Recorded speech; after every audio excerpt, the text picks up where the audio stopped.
নমস্কার, আমি রত্না রয়েছি আপনাদের সঙ্গে। ইতিমধ্যেই একটি ভিডিও ভাইরাল হয়েছে, সেটা হচ্ছে মুখ্যমন্ত্রীর বাড়ির লোকজন তারা একেবারে রাস্তার মধ্যে কিছু কোলাহল করছেন। এবং আমরা অবশ্যই যে কোনো সেলিব্রিটির বাড়িতে কি হচ্ছে, তার বাড়ির লোকজন কি করছে, ইভেন তার বেডরুমে কি হচ্ছে সেটা পর্যন্ত জানার চেষ্টা করি। সেটা খবরের শিরোনামে থাকে। সেখানে দাঁড়িয়ে মুখ্যমন্ত্রী মমতা বন্দ্যোপাধ্যায় তার বাড়ির লোকজন রাস্তায় বচসা করছে, পুলিশের সঙ্গে বচসা করছে, সেটা নিয়ে তো মানুষের কৌতূহল একেবারে তুঙ্গে।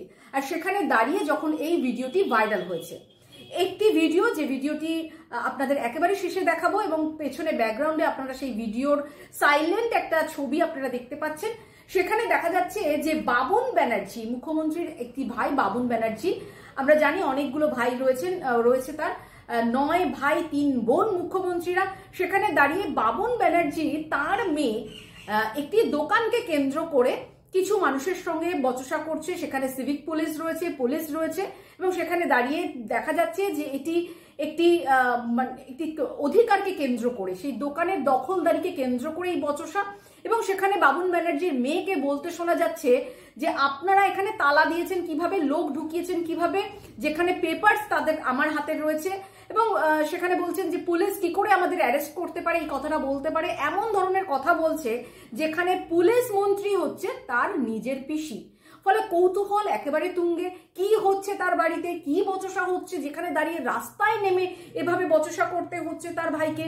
এর আগে আমরা বিভিন্ন রকমের কথা মুখ্যমন্ত্রীর বাড়ি থেকে এসছে, যেখানে দেখা গেছে যে মুখ্যমন্ত্রী তার ভাই বাবুন ব্যানার্জিকে তিনি ত্যায্য করছেন, ত্যায্য করার মতন কথা বলেছেন যে এই ভাইকে আমি ত্যায্য করলাম, যেহেতু তার ভাই, যেটা গুঞ্জন, যে বিজেপির সঙ্গে যোগাযোগ রাখছে তলায় তলায়।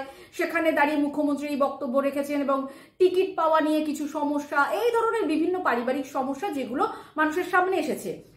বিগত বেশ কয়েক মাস আগে আমরা দেখেছিলাম যে মুখ্যমন্ত্রীর হঠাৎ করে একটা বাড়িতে দুর্ঘটনা ঘটে, সেখানে প্রচুর সিকিউরিটি থাকা সত্ত্বেও বাড়িতে এমনভাবে তার কপাল ফেটে যায় এবং সেটা বোঝাই যাচ্ছে যে কিছু একটা কোথাও তিনি পড়ে গিয়েছিলেন, যেখানে তিনি আবার সেটা বলেছেন, মুখ্যমন্ত্রী নিজে বলেছেন যে কেউ পেছন থেকে তাকে ধাক্কা মেরেছে যার জন্য তিনি পড়ে গেছেন, এইরকমটা তিনি অনুভব করেছেন। সেই সব জায়গা থেকে কিন্তু কৌতূহলের শেষ নেই, মানুষ জানতে চাইছে এক্স্যাক্ট কি হচ্ছে। এবং আমরা এর আগেও শুনেছিলাম যে আমাদের যিনি বিরোধী দলনেতা শুভেন্দু অধিকারী, তিনি কিন্তু বলেছিলেন যে মুখ্যমন্ত্রীর বাড়িতেই তিনি পদ্ম ফুটিয়ে দেখাবেন। ফলে বোঝাই যাচ্ছে বাড়ির কোলাহল, ঝগড়াঝাটি কোথায় গিয়ে থামছে, এটা পারিবারিক গন্ডগোল, এটা তো বোঝা গেল এই ভিডিওটি দেখে।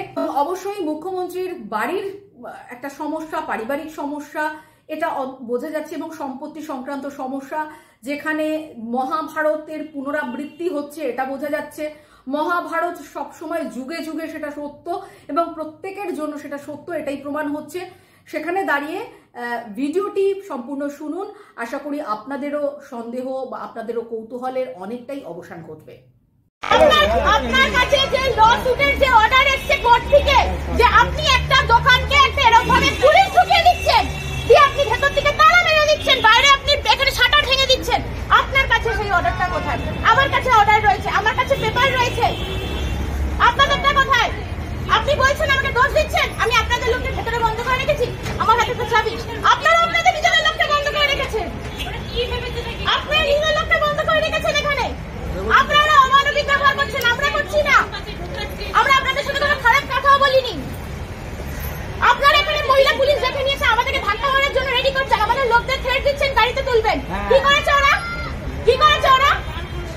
নিজেদের জায়গার জন্য বিরোধিতা করেছে। তালা মেরে দেবে,